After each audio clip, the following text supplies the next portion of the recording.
showed a lot of grit. We had a tough stretch, leading up into the bye week, and we're able to kind of come together and pull together and find a way to beat a good Navy football team. I was really proud of the way our team leaders played. I thought EJ played really well. McGee, Rigby, Stoffel, Sadie, all of our team leaders did a good job of setting the tone of that game, I thought, and it's something that we could build off of. We weren't perfect by any means.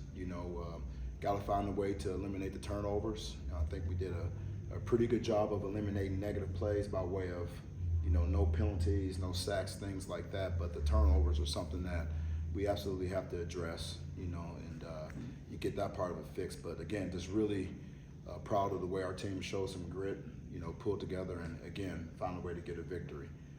As you all know, we're in a tough conference, and we got a tough team in South Florida. We can't look at records for sure in this conference. They just scored 50 points on a very good Memphis team, so we got our hands full and excited to attack the week. But I will say, dinner did taste a little bit better, Saturday night, and got a little bit of sleep, and our kids got some morale going right now that we're going to build off of, and I'm excited about that. So, what questions you guys have for me? So you said the team wasn't perfect, but was Jordan McGee pretty close to Jordan perfect McGee. in how he played that game? Jordan McGee was hell on wheels out there. 11 tackles, 8 solos, 4 TFLs and a sack. He was on fire, had a damn near perfect football game. He really did. He's been the most consistent football player on this football team that way. He's just really has elevated his game. The sense of maturity that he brings to his preparation is through the roof right now. And, he's absolutely the guy that we follow on game day. He's just, so intent in getting the job done, and it's all about the team for him. So it's pretty awesome. How does your coaching mindset have to change from coming off that, the way you play Navy versus, and it's probably the rest of your games are going to be teams that were 40-40 is the score or something more. How does that change when your approach on game day and having to think the game ahead of time? Yeah, it's always one game at a time. And South Florida is the most important game for us right now, and they bring some things to the table that we have to prepare for. They're not a Navy offense for sure. They're very different on defense than they were a year ago. Only similar to Navy in the sense of how much pressure we're going to see from South Florida's defense. So there will be some carryover for the offense, only in the sense of anticipating pressure and being able to try to find the indicators. EJ being able to find out where things are coming from to get us in the right protection. That way we have to be really locked in and laser-like focused that way. But we're dealing with a team that's going to put a bunch of athletes on the field, a lot of speed, and you just have to take it one day at a time, one game at a time. Stan, even though Navy's a bit of an outlier in that regard, is there anything that's sort of translatable from what Jordan did when you're facing a quarterback like Byron Brown, a real good dual threat quarterback, in terms of that eye discipline? And I know you can't get with the playbook, but is there anything that you can kind of take from last week and translate a little bit to what you see down there? Yeah, well, the one thing that our defense was forced to do against Navy was have discipline with their eyes. They had no chance, no opportunity whatsoever to sit there and look at something other than their keys within the scheme. Okay, and with a dual threat quarterback that we're getting ready to face in South Florida, it's the same thing. We have to be disciplined with our eyes, and that's something that hasn't been very consistent for us leading up to Navy. I think we took a step in the right direction that way. Guys trusting what they see and triggering on the football. And in that respect, it just can't be Jordan's eyes. Like you said, I can't give you the game plan, but it's going to have to be, depending on formation, we're going to have somebody accounting for that quarterback every play. Stan, Ahmad had kind of a tough game with those 2 fumbles. Have you talked to him since then? Yeah, it's a tough go. One thing is it was great to see him get in the open field and create an explosive play, and he was trying to cut it back and, really didn't anticipate somebody behind him. Sometimes our players think they're faster than what they are, and that is a joke, and I joke to him about that kind of a thing. But, anytime you're cutting back into the teeth of the defense, you have to secure the football. And this is going to be a tough lesson that he has to learn. And then, if you're going to be a Temple tough football player, you have to get 1-0 with your mindset. Okay, you fumbled the football. All right, hey, we need you right now. Dante's down, so you got to go field this punt. And so I know he is capable of doing that. He has showed me that he's been capable of doing that since I've been here. It has not been an easy go. I have not made it easy on Ahmad. So I know he can do those things, and in that moment he felt he let the team down, but the team actually rallied behind him, and I think that's what helps him to overcome that and get ready for the next game.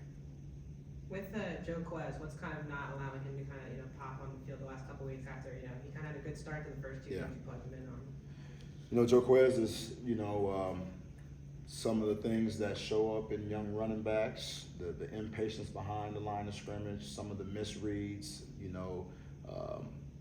flinching at false daylight. Not quite sure. You may or may not understand that piece of it, but I think that shows up, and he's still developing.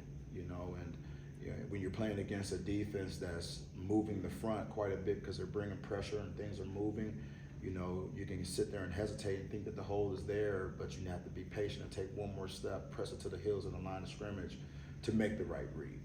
So I just think that this is a matter of him growing into the position, maturing as he goes. I mean, we absolutely have the utmost confidence in Joe Quez. We know he's going to be one hell of a football player for us, and it's just the things that we're going to have to, live and learn with him, and just go through the growing pains and keep our confidence level high for him. How about Sadie? It seems like in this role, coming as the third guy when the defense might be a little bit hit up a little bit, and he comes in running real hard and fresh. Is that a role that's really fitting? It's working for us, and that's who Sadie is. You soften the defense up, and the one thing about Sadie that that Joe Quez will eventually grow into is Sadie is playing patient behind the line of scrimmage, and he is running decisively, making the right reads, and putting his foot in the ground and getting vertical, and with the body type that he has, as compact as he is, he could pose a problem for people if you're trying to tackle him on the side there. He's going to always fall forward that way, so that can be a problem for defenses when you have that type of body type that is being that decisive that late in the ball game. We definitely love that formula. USF will obviously remember him. Yeah.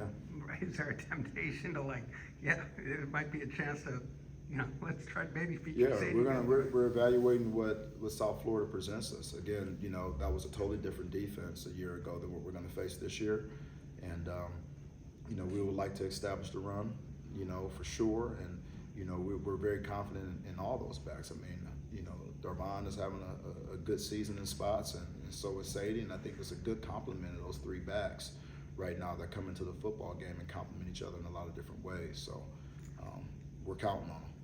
Stan, USF's giving up 37 points a game. You said that they bring a lot of pressure, but do you see any opportunities in terms of what you guys could do against them, or do you feel like you have any favorable matchups or things that you're like when you're looking at film? Yeah, it's just, we have to play sound football, first of all, right? We got to make sure we put the right foot in the ground at the right time. We can't false step against all the movement we're going to see. We're gonna do what we do best. We're gonna play into our strengths against South Florida. To sit there and say that there are any favorable matchups, they're moving around so much that it's hard to really sit there and narrow in on one guy on that defense and say that, hey, that's going to be the matchup that we're going to be able to create all game long. That's just not a reality, but we're going to do what we do best, and we got to block them. That's the number one thing we have to do, both in the run game and in the pass game. We got to make sure that we have a hat on the hat to give ourselves a chance. Do you know anything about Melvin Siani's status? Melvin's he's day to day. He took an injury to the shoulder, a hit to the shoulder, and injured it pretty good. And we're going to wait to see if he's going to be game ready. But it's going to be a decision that goes later in the week for us. You seem pleased with how the offensive line played, but again, once anybody's gone out that left tackle spot, Luke slides over, Bryce came over. How do you feel about how they did there and how the line did? Not good enough in spots. To be quite honest with you, I know Bryce can play better. There were a couple of repeated looks that we, did not execute well on that side of the line of scrimmage, and you know, we expect more out of him, and you know, he's not very happy with his performance, but he's got to get better in that respect. I mean, he's a guy we're counting on. You know, we can't lose a beat with him in the game, and he knows that. So he has to really lock into his preparation this week and see if he can execute better. Stan, I know you said that their defense is a lot different from last year, but their defensive coordinator now was also at Texas when you were there. What do you kind of remember about his like gameplay? If you sit there and try to figure it out, you'll go crazy. I mean, literally. You know, there's things coming from all over the place. You know, Todd Orlando does a very good job. I mean, he tries to create confusion. You know, he's going to pressure you most of the time on base downs, try to get you in, you know, a disadvantaged third down situation for the most part, you know, and try to make you, you know, work the field that way, you know, and I'm sure he's going to try to heat up EJ, which means that we really have to be on point with throwing the ball with timing, you know, settling down with the run game, moving the pocket from here and there, you know, do those kind of things to make sure that we hold them as honest as we possibly can, and maybe get a misfit here and there is what we're trying to create. I know we talked about the front seven against Navy, but what did you think about your corners kind of eliminating those, you know, when they pitch it outside? It didn't seem like they had a lot of, you know, explosive plays Navy-wise. Do you think your corners did a good job of pulling that off as well? Yeah, that was critical. You know, our corners did a good job on the option game, and they supported the run really well. They were physical. You know, that was really good to see. You know, what Navy did a good job is just they'll lull you to sleep with that stuff, and all of a sudden the ball's in the air, right? And you know, our safeties got clued into the run game, and all of a sudden there's just an element of surprise. The ball is being thrown down the field on you, you know, and they did a great job of hiding those receivers and, you know, motioning and shifting, and next thing you know, you got a guy in the open field. So we need to get better in that respect. You know, although I am very pleased on how our corner supported the run. That was absolutely what we need to see out of that position. Yeah, so yeah, Ben Osweke, he sort of played a lot early, and then he kind of seemed like he slipped down the depth chart a little bit. He was back there. Did he earn? Like, I'm sure he had to earn it, right? He worked his way back to that spot. Where is he? Yeah, he's good. You know, I mean, we expect him to play a lot for us. I mean, he's a starter, and you know, when there's a breakdown in the play, and you know, or we see a player that's out there struggling with a certain fit, or you know, a certain scheme that's going on, you know, it's our job as coaches to settle them down. Sometimes that happens at a timeout. Sometimes you got to pull them off the field and let them settle down, get their emotions back in check. You know, not quite sure what it was for him, but you know, we're counting on him. It's not a matter of us losing confidence in Ben Osweke. He's a very good football player, and he's got to play really well against a very good, talented South Florida football team this week. So, no, we just have to settle him down when we pull those guys out, and we'll get him back in there. I might have missed it earlier in the season, but SMU was the first time I noticed that Danny was out on the field. That was a change. I don't know when exactly it happened, but what went into him deciding to come down, and then he was there again? I think he's really great for EJ. You know, those two spend most of the day together, you know, and they kind of got their own little language and how they communicate and understand each other, and especially in pressure situations. I mean, I think he's really good for EJ. He's, you know, I'm not very good for EJ. I can be probably too intense, or, you know, I may get him throwing the ball to the running back maybe too much or something, you know, but, you know, no, he's perfect on the sideline, and he does a great job of rallying the whole entire offense together in between series to kind of give them a clearer understanding of what he's thinking, you know, so our guys can go out there and anticipate the execution of the offense. Did you know if he had done that much before? Because he was upstairs all last No, he's year. he's been a box guy for most of his career, you know, but you know, things weren't going quite the way we wanted them to early in the season. So come on down, Danny. You know, let's see if we can rally this thing in and try something different. What does it say about EJ? How, you know, he didn't play for a month. Obviously, the game he played, but also just how good he was early in the game, getting easy completions on that opening drive.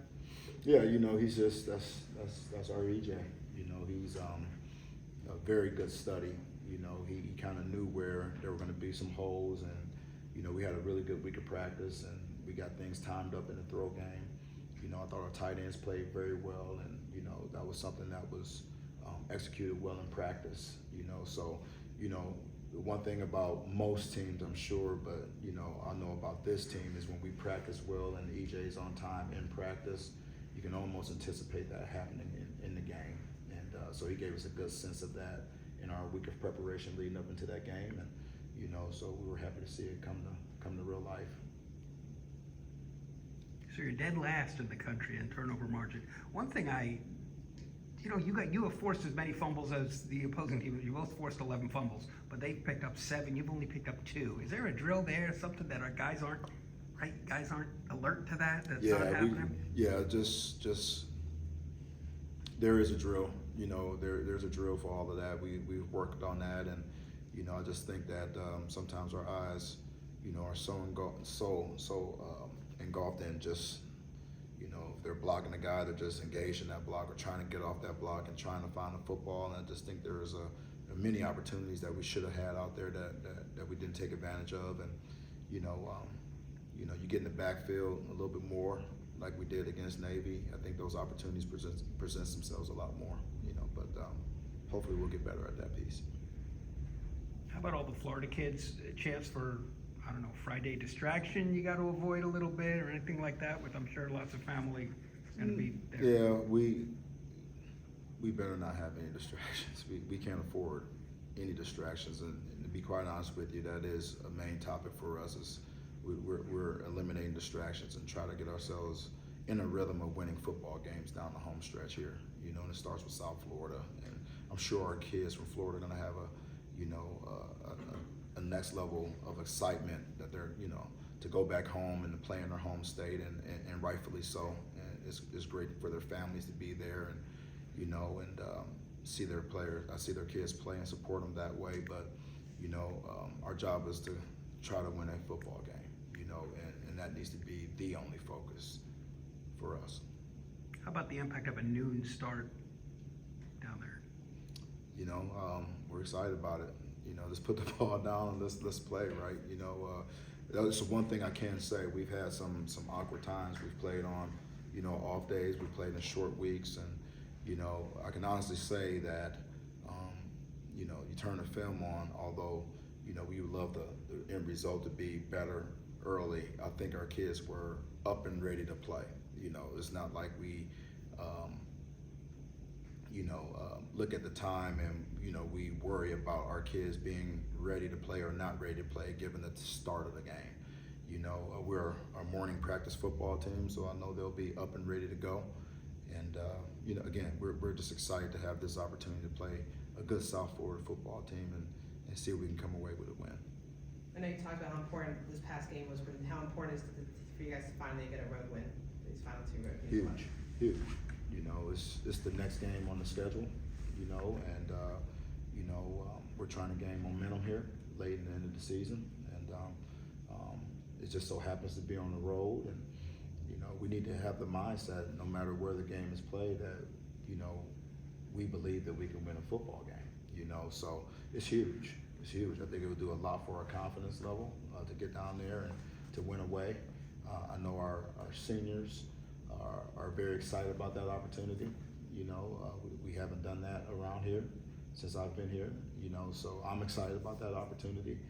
And, you know, but again, you know, when the ball is placed down and, you know, and that foot hits the ball to start that game off, you know, our intent and our focus has to be on the job that we have to do to give ourselves a chance.